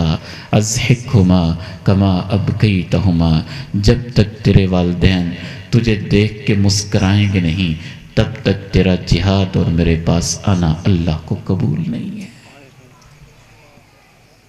یہ تو پیغمبر کی معیت کے لیے والدین کو چھوڑ کے آیا تھا، اور آپ دوستوں کی خاطر، پکنک کی خاطر، سیر و تفریح کی خاطر، انجوائمنٹ کی خاطر، اور صرف اسلام آباد اور کراچی کی سیر کی خاطر اور انگلینڈ اور برطانیہ کے ویزے کی خاطر ماں باپ کو ستاتا، روتا، بلکتا، ایڑیاں رگڑتے ہوئے چھوڑ کے چلے جائیں تو کہ آپ تباہ نہیں ہوں گے؟ یہ آپ کی خوش فہمیاں ہیں۔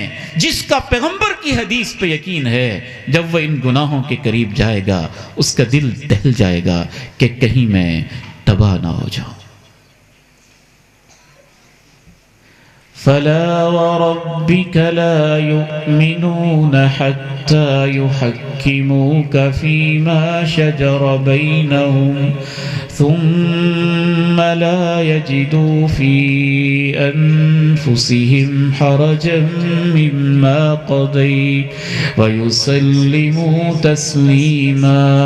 آخری ایک آیت سنا کے میں آپ سے اجازت چاہتا ہوں، اور یقین مانیں پیغمبر کی حدیث کو اتنی تسلی سے مانا کریں اور اس کے سامنے سر تسلیم خم کیا کریں، یہ سمجھتے ہوئے اس سے سچی بات بھی کوئی نہیں ہے، نقصان بھی ہو رہا ہو پھر بھی یقین رکھا کریں میرا فائدہ اسی میں ہے۔ اللہ کا قرآن تو یہاں تک کہتا ہے کہ اگر ہم نے ان پہ یہ حکم دیا ہوتا نا کہ اپنے آپ کو قتل کر دو، ان اقتلوا انفسکم او اخرجوا من دیارکم، یا اپنے گھروں کو چھوڑ کے نکل جاؤ، اور میرا اور میرے پیغمبر کا حکم سمجھ کے یہ اس پہ عمل کریں گے تو اس میں بھی اللہ ان کے لیے خیر اور برکت ہی پیدا کر دے گا۔ امام کائنات تو یہاں تک کہتے ہیں تیرے ماں باپ تیری پٹائی بھی کرتے رہیں اور تیرا سارا مال بھی کہیں چھوڑ کے چلا جا، پھر بھی ماں باپ کی اطاعت کرنا، وَصَاحِبْهُمَا فِي الدُّنْيَا مَعْرُوفًا، کیونکہ پیغمبر سے زیادہ شفیق بھی کوئی نہیں ہے، پیغمبر سے زیادہ رحیم بھی کوئی نہیں ہے،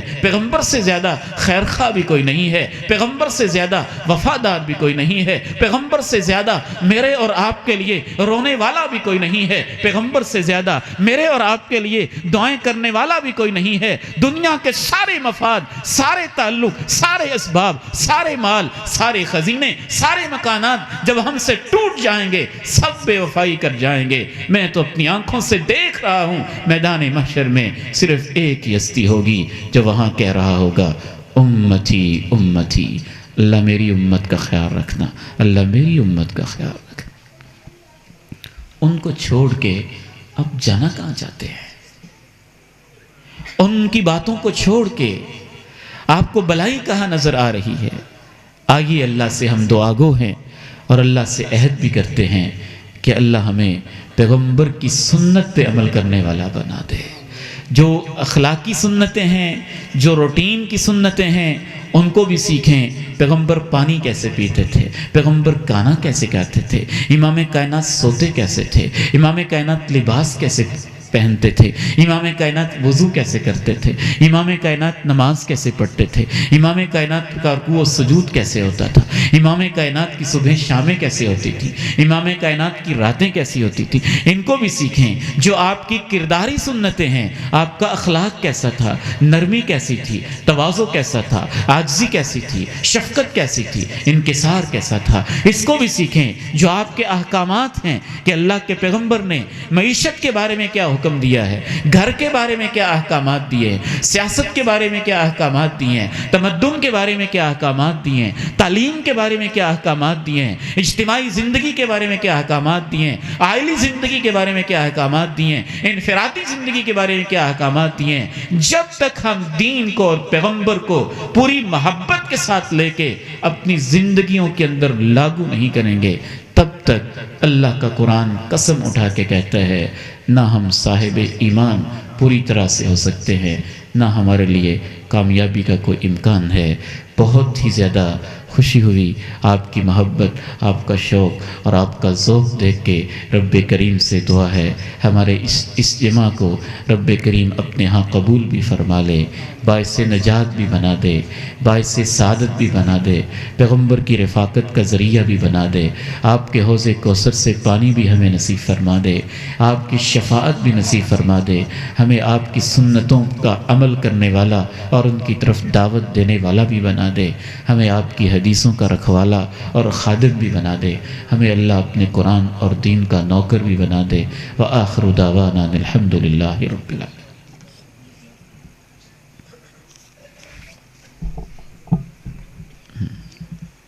اور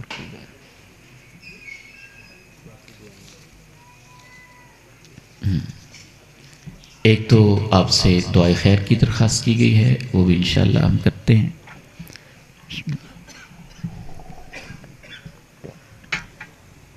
الحمدللہ۔ اور دو سوالات ہیں، ان کا بھی مختصر جواب پیش خدمت ہے۔ ایک سوال یہ کیا گیا ہے کہ جو لے پالک بچہ ہوتا ہے اس کے ولدیت کے خانے میں اپنا نام لکھوانا یہ کیسا ہے؟ عقل کے بھی خلاف ہے، قرآن کے بھی خلاف ہے، حدیث کے بھی خلاف ہے، اور معاشرت اور اخلاق کے بھی خلاف ہے۔ رسول اللہ صلی اللہ علیہ وسلم پہ جو قرآن نازل ہوا ہے، اللہ کا قرآن کہتا ہے ادعوہم لآبائہم هو اقسط عند اللہ، ان بچوں کو انہی کے باپوں کے نام پہ پکارا کرو، اللہ کے نزدیک یہی زیادہ قرین انصاف ہے۔ باپ وہی ہے جس کے نطفے سے، جس کے خون سے وہ بچہ پیدا ہوا ہے، آپ اس کے گارڈین ہیں، آپ اس کے سرپرست ہیں، آپ اس کے کفیل ہیں۔ باپ وہی ہے جس کا وہ خون ہے اور جس کے قسمت میں اللہ تعالیٰ نے اس کو لکھا ہوا تھا۔ اس لیے جب بھی کوئی بچہ ایڈاپٹ کرے تو یہ ایک سنگین جرم اور کبیرہ گناہوں میں ہوتا ہے۔ اس کی ولدیت کو چینج کرنا، ہمیں ولدیت کو چینج نہیں کرنا چاہیے۔ باقی اس میں پریکٹیکلی کچھ مشکلات اور پرابلمز ہوتی ہیں، تو اس کا کیا حل ہوتا ہے وہ آپ کسی وکیل سے مشورہ کر لیں یا آپ نادرہ والوں سے مشورہ کر لیں۔ بہرحال اس کا سلوشن موجود ہوتا ہے۔ یہ ہم اپنی جہالت کی وجہ سے جب ولدیت کو چینج کرتے ہیں تو اس وقت ہم ایک کبیرہ گناہ کا ارتکاب کر رہے ہوتے ہیں۔ ایک سوال یہ کیا گیا ہے کہ ایک مجلس میں ایک بندہ 3 طلاقیں دے دے تو اس کی شرعی حیثیت کیا ہے؟ ہمارے علم اور فہم کے مطابق اللہ کے قرآن سے اور اللہ کے نبی علیہ السلام کی احادیث مبارکہ سے یہ پتہ چلتا ہے، قرآن مجید میں واضح لکھا ہے الطلاق مرتان، طلاق کا حق انسان کو 2 مرتبہ ہوتا ہے۔ 2 مرتبہ کا صحیح فہم یہی ہے، یعنی اس کے لیے 2 چانسز ہوتے ہیں، 2 ٹائمز ہوتے ہیں۔ اس کو طلاق دینے کے لیے 2 آپشنز، 2 موقع یا 2 وقت مختلف اللہ نے دیے ہوئے ہیں۔ فَإِمْسَاكُمْ بِمَعْرُوفٍ، اس کے بعد یہ اچھے طریقے سے رکھے، او تسریحٌ بِإِحْسَان، یا اچھے طریقے سے اس کو فارغ کر دے۔ فَإِن طَلَّقَهَا، اگر وہ تیسری مرتبہ بھی اس کو طلاق دے دے، یعنی 2 دفعہ الگ الگ دینے کے بعد تیسری دفعہ بھی دے دے، فَلَا تَحِلُّ لَهُ مِن بَعْدُ، تو اس کے بعد وہ اس کے لیے حلال نہیں رہتی۔ اب ایک بندے نے اگر ایک ہی مجلس میں طلاق طلاق طلاق طلاق 3 دفعہ 10 دفعہ 100 دفعہ 1000 دفعہ بھی کہہ دیا ہے تو پہلی بات تو یہ ہے کہ اس نے یہ طریقہ غلط اپنایا ہے۔ دوسری بات یہ ہے کہ وہ ایک طلاق ہو گئی ہے۔ تیسری بات یہ ہے کہ اللہ نے اس کو 2 موقع دیے ہیں، اس نے ایک موقع کے اندر 1000 دفعہ بھی کہہ دیا ہے تو اب دوسرا موقع اس کے پاس موجود ہے۔ اس کا یہ مطلب نہیں ہے کہ تینوں طلاقیں ہو گئی ہیں۔ اور اس کی سب سے بڑی دلیل صحیح مسلم کی وہ حدیث ہے جس میں صحابی بیان کرتے ہیں کانا طلاق الثلاث علی عہد رسول اللہ صلی اللہ علیہ وسلم و ابی بکر و صدر من خلافت عمر واحدہ، اللہ کے نبی علیہ السلام کے دور میں، جناب ابو بکر کے دور میں اور حضرت عمر کے ابتدائی دور میں 3 طلاقیں ایک مجلس میں دینے کو ایک ہی سمجھا جاتا تھا۔ پھر جناب عمر رضی اللہ تعالی عنہ نے ایک سزا دینے کے لیے وقتی طور پہ یہ قانون بنا دیا کہ لوگ چونکہ سنت کے خلاف طریقے طلاقیں دے رہے ہیں اور اس کو انہوں نے مذاق بنایا ہوا ہے، آئندہ جس نے ایک مجلس میں دی اس کی تینوں نافذ ہو جائیں گی۔ یہ حضرت عمر نے وقتی طور پہ سزا دینے کے لیے کہ یہ طریقہ غلط ہے، یہ اپنا فیصلہ نافذ کیا تھا ایک تعزیری اور ثوابدیدی اختیارات کے تحت، وگرنہ شرعی مسئلہ شروع سے یہی تھا اور آج بھی یہی ہے۔ اور قرآن مجید سے بھی یہی معلوم ہوتا ہے کہ اللہ تعالیٰ نے انسان کو 2 موقع مختلف دیے ہیں۔ اگر ایک موقع پہ اس نے 3 4 5 دفعہ کہہ دیا ہے تو اس نے غلط کہا ہے، لیکن وہ ایک ہی طلاق واقع ہوگی۔ جی، اور طلاق دینے کا جو صحیح طریقہ ہے، پہلی بات تو یہ ہے کہ ہمارے ہاں سب سے بڑی غلط فہمی یہ ہے کہ ہم نے طلاق کو ایک دھمکی سمجھا ہوا ہے یا اس کو ایک لٹکاتی ہوئی تلوار ہم نے بنایا ہوا ہے، لٹکتی ہوئی، کہ جب کوئی موقع بنا ہم یہ کہہ دیتے ہیں یہ کر دوں گا وہ کر دوں گا۔ قرآن مجید یہ ترتیب بتاتا ہے کہ اگر میاں بیوی کی آپس میں کسی وجہ سے نہیں بن رہی ہے تو سب سے پہلا سٹیپ یہ ہوتا ہے کہ اپنی بیوی کو سمجھائے، دوسرا سٹیپ یہ ہوتا ہے اس سے بائیکاٹ کرے، تیسرا سٹیپ یہ ہوتا ہے کہ وہ اس سے جو ایک ازدواجی معاملات ہیں ان کا بائیکاٹ کرے اور اپنے بستر علیحدہ کرے، چوتھا سٹیپ یہ ہوتا ہے کہ وہ کسی ثالث کو اندر شامل کر کے، عورت کے کسی بڑے کو شامل کر کے، اپنے بھی کسی بڑے کو شامل کر کے ٹیبل ٹاک پہ بٹھائے اور جو وجہ ہے تنازع کی اس کو حل کرنے کی کوشش کرے۔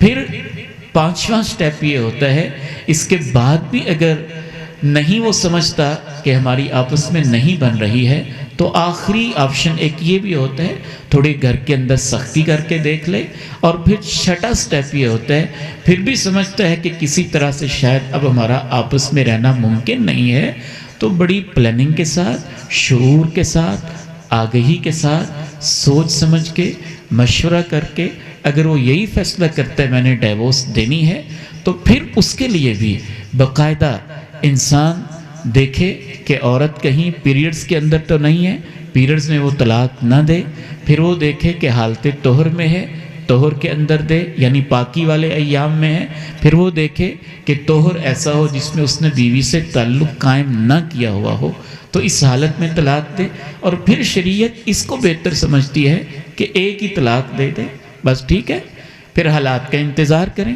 ممکن ہے بعد میں صلح کا ارادہ بن جائے۔ اب ہمارے اسٹام فروش بھی جاہل ہوتے ہیں، جو یونین کونسل کے اندر لوگ بیٹھے ہوتے ہیں وہ بھی جاہل ہوتے ہیں، وہ 3 نوٹس اور پتہ نہیں کیا کیا بھیجے بغیر سمجھتے ہیں شاید مسئلہ ہی حل نہیں ہوگا، ایک طلاق دیں، ٹھیک ہے، آپ کی نہیں بنتی تو شریعت یہ کہتی ہے 3 مہینے عورت کے پاس، تقریباً 3 مہینے ہم کہتے ہیں، ویسے بنیادی طور پہ ہے 3 دفعہ اس کو مینسز آئیں، تو وہ انتظار کا پیریڈ ہے، اس دوران وہ اس کی بیوی ہے، اگر اس کے دوران ان کی صلح ہو جاتی ہے تو اس کی بیوی ہے، ہاتھ پکڑے اور گھر لے آئے، اگر اس دوران صلح نہیں ہوتی ہے اور عدت گزر جاتی ہے تو پھر میاں بیوی کی آپس میں سپریشن ہو جاتی ہے، عورت آزاد ہو جاتی ہے، وہ آگے نکاح کر سکتے ہیں، اور آپ نے ایک طلاق دی ہوئی ہے وہ آپ کے کھاتے میں اکاؤنٹ ہو گئی ہے، 3 مہینے کے بعد بھی آپ کا ارادہ بن گیا، آپ چلے دوبارہ صلح کرنا چاہتے ہیں، سال بعد بھی بن گیا ہے، تو ایک ہی طلاق آپ نے دی ہے صحیح طریقے کے مطابق، تو آپ سال بعد بھی صلح کر سکتے ہیں۔ تو جب ہم اپنی طرف سے غلط طریقے سے طلاق دیتے ہیں تو اس سے گھر بھی زیادہ اجڑتے ہیں اور معاملات بھی زیادہ خراب ہوتے ہیں، اور اس کا سارا مسئلہ یہ ہوتا ہے، وہی جو آج کا موضوع تھا کہ ہم قرآن و حدیث کو سمجھتے نہیں ہیں یا اس کو علماء سے سیکھتے نہیں ہیں۔ میں تو کہتا ہوں اس وقت تک شادی نہیں ہونی چاہیے جب تک پہلے عبداللہ سلیم صاحب کے پاس 1 مہینے کا یہاں کے نوجوان نکاح کا کورس نہ کر لیں کہ نکاح ہوتا کیا ہے، اس کی شرائط کیا ہوتی ہیں، ایجاب و قبول کیا ہوتا ہے، میاں بیوی کے حقوق و فرائض کیا ہوتے ہیں، ڈیوٹیز کیا ہوتی ہیں۔ میں تو بلکہ اکثر یہ بھی کہتا ہوں کہ ہم چھوٹی سی بائیسیکل بھی لیں نا، موٹر بائیک بھی لیں 1.5 لاکھ 2 لاکھ کی، تو کسی اناڑی کے ہاتھ میں نہیں دیتے کہ ایکسیڈنٹ کر لے گا، اور اچھے بھلے نوجوانوں کو زندگی بھر پال کے بغیر سمجھائے بغیر تربیت کرے ان کی شادی کر دیتے ہیں، پھر وہ تباہی مچاتے ہیں اور خاندان کی بھی تباہی کا باعث بن رہے ہوتے ہیں۔ ہمیں تربیت کی ضرورت ہے اور دین کو سیکھنے کی بہت زیادہ ضرورت ہے۔ اللہ تعالیٰ سے دعا ہے اللہ تعالیٰ ہمیں یہ شوق نصیب فرما دے علم سیکھنے کا اور علماء سے جڑنے کا۔ ہمارے بہت ہی پیارے بھائی ہیں عبید الرحمن فاروقی صاحب، ان کی والدہ کافی عرصے سے بیمار ہیں، دعا کیجیے اللہ تعالیٰ ان کو شفائے کاملہ عطا فرمائے۔ فوت شدگان کے لیے آپ دعا کیجئے اللہ تعالیٰ ان کی مغفرت فرمائے، معاونین کے لیے آپ دعا کیجئے اللہ تعالیٰ ان کو خیر و برکت کے ساتھ نوازے۔